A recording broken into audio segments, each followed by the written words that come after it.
Right. I'm following on from Ben was speaking a couple of weeks ago about Acts 4. And so I'm following on from that. I'm actually going to reread a couple of the verses that he used, because it then puts it back into context of the passage that I've got this morning. So we're going to start with Acts 4:33. And God's grace was so powerfully at work in them all that there was no needy person among them. For from time to time, those who owned land or houses sold them, brought the money from the sales and put it at the apostles' feet, and it was distributed to anyone who had need. Joseph, a Levite from Cyprus, whom the apostles called Barnabas, which means son of encouragement, sold a field he owned and brought the money and put it at the apostles' feet. Now a man named Ananias, together with his wife Sapphira, also sold a piece of property. With his wife's full knowledge, he kept back part of the money for himself, but brought the rest and put it at the apostles' feet. Then Peter said, Ananias, how is it that Satan has so filled your heart? I've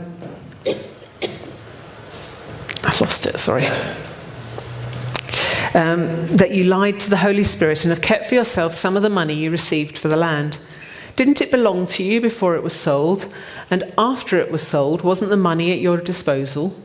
What made you think of doing such a thing? You've not lied just to human beings, but to God. When Ananias heard this, he fell down and died, and great fear seized all who heard what had happened. Then some young men came forward, wrapped up his body, and carried him out and buried him.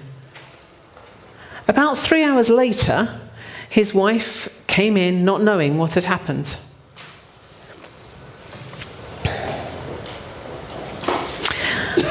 Peter asked her, "Tell me, is this the price you and Ananias got for the land?" "Yes," she said, "that is the price."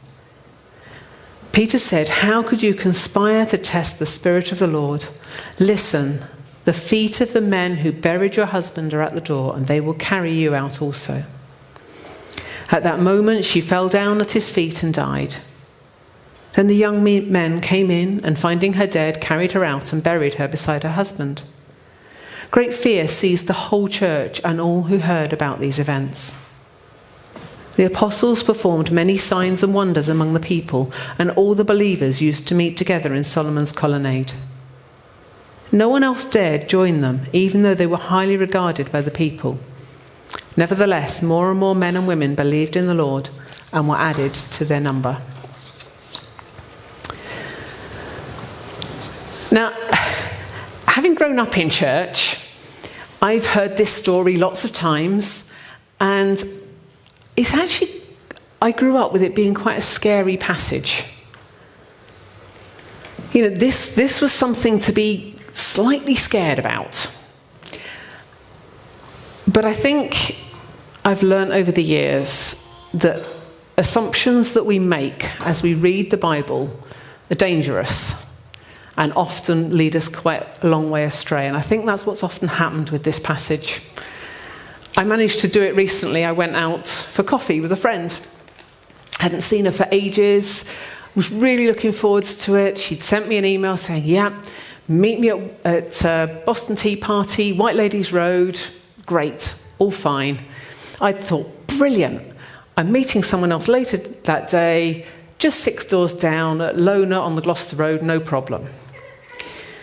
So, of course, I turn up at Boston Tea Party, Gloucester Road, and she's not there. Check the email again. She said White Ladies Road. The thing is, when we were chatting about it, when we did manage to get together, both of us had kind of heard the word Boston Tea Party, and we had gone for our default position of Gloucester Road, White Ladies Road. My assumption is certain people here I know, when they say that, they mean Chiswick Village. Some people, it will be Gloucester Road. This particular friend, I've now found out, her default is White Ladies Road. But we do these things all the time. So I'd like to look at this passage again this morning, because I think many of us have made some assumptions about this. I was taught that this passage was all about we should live holy lives because otherwise something bad might happen to us. And I was chatting to someone, they said, I've even preached that sermon. But I think when I looked at it again, it doesn't actually say that God killed them. Nowhere in this passage does it say that. So let's start again. Let's look at the passage and try to look at it with fresh eyes. This is very, very early in the history of the church. Pretty much every single person in that church would have been Jewish. They were still meeting in the temple grounds in many ways. They had a history of knowing that the temple showed that God was out there, God was separate, God was different from us, God was holy. If you went behind that curtain, you would be killed. That was their picture of God. That was their understanding of what was going on. What we see, though, is that God is working powerfully when we look at verse 33. He was providing for the poor. It was much more personal than we see in that Jewish view of God that was so prevalent amongst the church at the time. When we read about them selling land, land wasn't just a possession. It wasn't just a thing. This was their pension fund. This was what made sure that they had food for the following year. So it was an ongoing income, a source of food. Selling it was actually a real sense of trust in God that he was going to provide. More so than many of us with our possessions today, particularly our spare stuff. Then we come to Ananias and Sapphira. We know nothing about them other than what we read here. So we know very, very little about them. We don't even know were they actually believers? Or were they just people that had seen this group coming together and they wanted to be a part of it and saw that selling some land and giving some money was a part of being part of that? We don't know what their view of God, we don't know what their relationship with God was. So they sold the land. And we'd seen that this is what was providing for the poor, this is what was giving a real sense of provision and family and community to these new believers. And I've thought through, well, why might they have sold that land? Why might they have done that?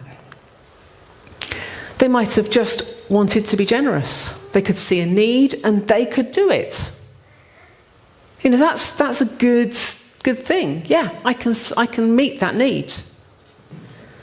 It might be that they actually needed to sell the land because they needed some money for some reason. But the land provided them with more money than they needed, so they chose to give some of it to the church. It might be that they wanted to be seen like Barnabas.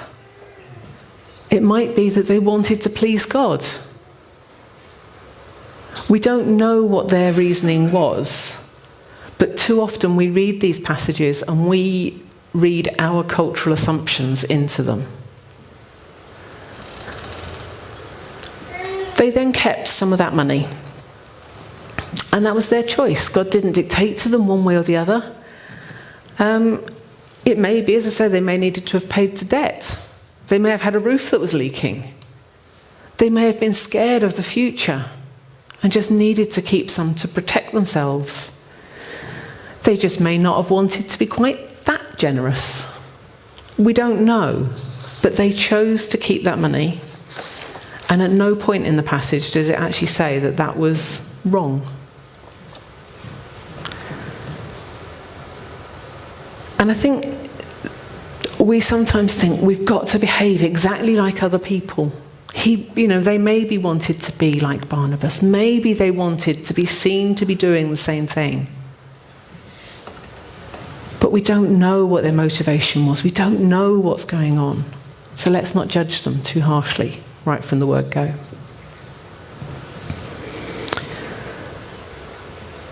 Then they met Peter And Peter confronted them with the lie that they had told, or Ananias with the lie that he had told.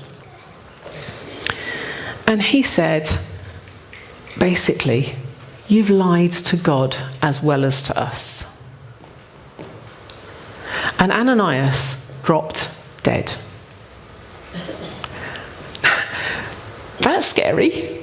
And when as a child you're told, if you lie, this is what might happen to you, that's very scary. But actually, is that what this passage is about? Is that the God that we worship? And it is possible that God killed them, but it doesn't say it. And I was chatting with a friend, and we were just batting this passage backwards and forwards, and just, so why else might they have died? If they didn't die because God killed them, why else might they have died? And she just turned around and she said, what was their view of God? And I suddenly thought, actually, their view of God was probably incredibly scary. Their view of God was that if they did something wrong, he would smite them. He would wipe them out. And that was potentially part of their background, their upbringing, everything they'd seen in the temple. The thing is, I always have to come back to a general principle that I have. If I want to know what God is like, I look at Jesus. This is my way of trying to work out, am I understanding the Bible right or not? John 14 verse 9, Jesus says, anyone who has seen me has seen the Father. When we get to Hebrews, the writer to Hebrews in 1 verse 3 says that Jesus is the full revelation of God. He's the exact representation. So when I was looking at this passage, I kind of went back and went, okay, I'm not sure I'm understanding this right.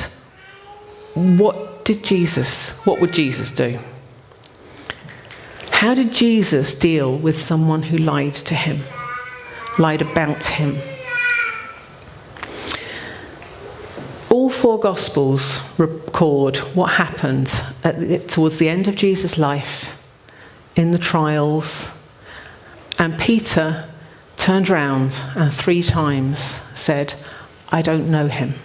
I don't know Jesus. He even called down curses upon himself in Matthew's account of it. That's to strengthen the lie in Jewish community. That was a big deal. You would have expected that to have, brought down the lightning bolts in that culture. Jesus could hear Peter saying that. Because in one of the responses, in one of the Gospels, it actually says, that Jesus looked at Peter and Peter went away ashamed. So we know that happened. One of Jesus' closest friends at the time that Jesus needed him the most lied to him. And how did Jesus respond? Only a couple of weeks later, we see, and the Sea of Galilee, it's recorded in John 21, Jesus came to them, found a huge catch of fish for them. They'd been out all night fishing, got nothing. Jesus then comes to him, and Peter sees him across the water, gets so excited that he jumps out of the boat into the water, runs to Jesus. And Jesus really points out, not only is he forgiven, but actually, I'm providing for you. Gives him breakfast. He has social time with him. He has relationship with him. And he then reinstated him and basically said, go out, look after this lot. Look after my church. Is that the same picture as we think of God when we think of Ananias and Sapphira? And I think we should be. This is the true picture of how God deals with him. The thing is, with Ananias and Sapphira, they were looking at God and they were expecting the 10 Commandments. Do not lie. It's nice and black and white, or chiseled in stone. You know, it talks about the temple with the curtain. You can't come close. And actually, they were worshipping God from afar. And I think the contrast between Peter and between Ananias and Sapphira is hugely telling in why we should be living holy lives, why we should be responding to God. Peter, he knew that forgiveness. He knew that Jesus loved him. He had lived in relationship with Jesus. And he responded in a way that said, I love you. And actually, I'm sorry.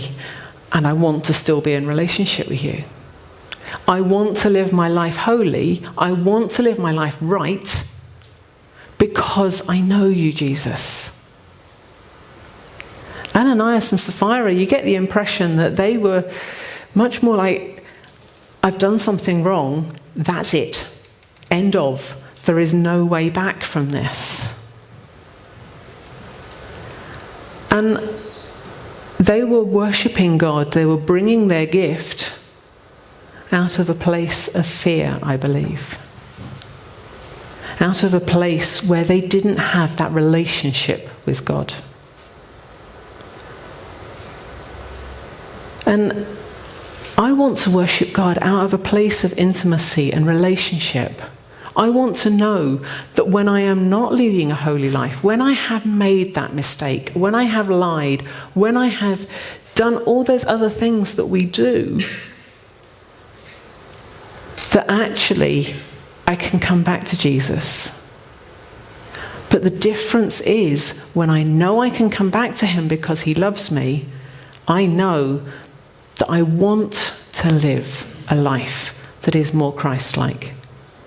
I want to please him because I'm in relationship with him. I don't want to please him and be holy and live a good life because otherwise I'm going to be in trouble. I want to live that life that is full of his life and is Jesus-like and is holy because I want to please the one I love. It's a completely different motivation for living Jesus-like lives. You know, how do we actually expect God to respond when someone's failed in any way? Here we're dealing with someone who's lied. Anyway, literally any way. How do we expect God to do that? We see Barnabas, we see Ananias and Sapphira both doing the same thing, both bringing their money, both giving it to the church to provide for the poor. Good stuff. I believe they were doing that out of two different motivations. And I think that therefore, one was living a life out of a response of love. The other was living a life out of a response of fear. And it doesn't bring life. If we try and live lives that are good and are right and are not lying and are not cheating and are not doing anything else that, you know, is whatever we particularly find our weakness, then if we're doing that out of a sense of love, it's because we want to please. We want to be in relationship with Jesus. And that is a life-giving way to live. And very exciting.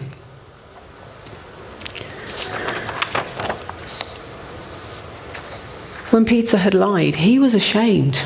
Incredibly ashamed. You know, he turned away, he slunk away. We don't actually even know if he was at the cross. We don't know if he followed Jesus that far. What we do know is that Jesus forgave him. Jesus died for him. Jesus met him and fed him and restored him. And Jesus has forgiven each of us. He has died for each of us.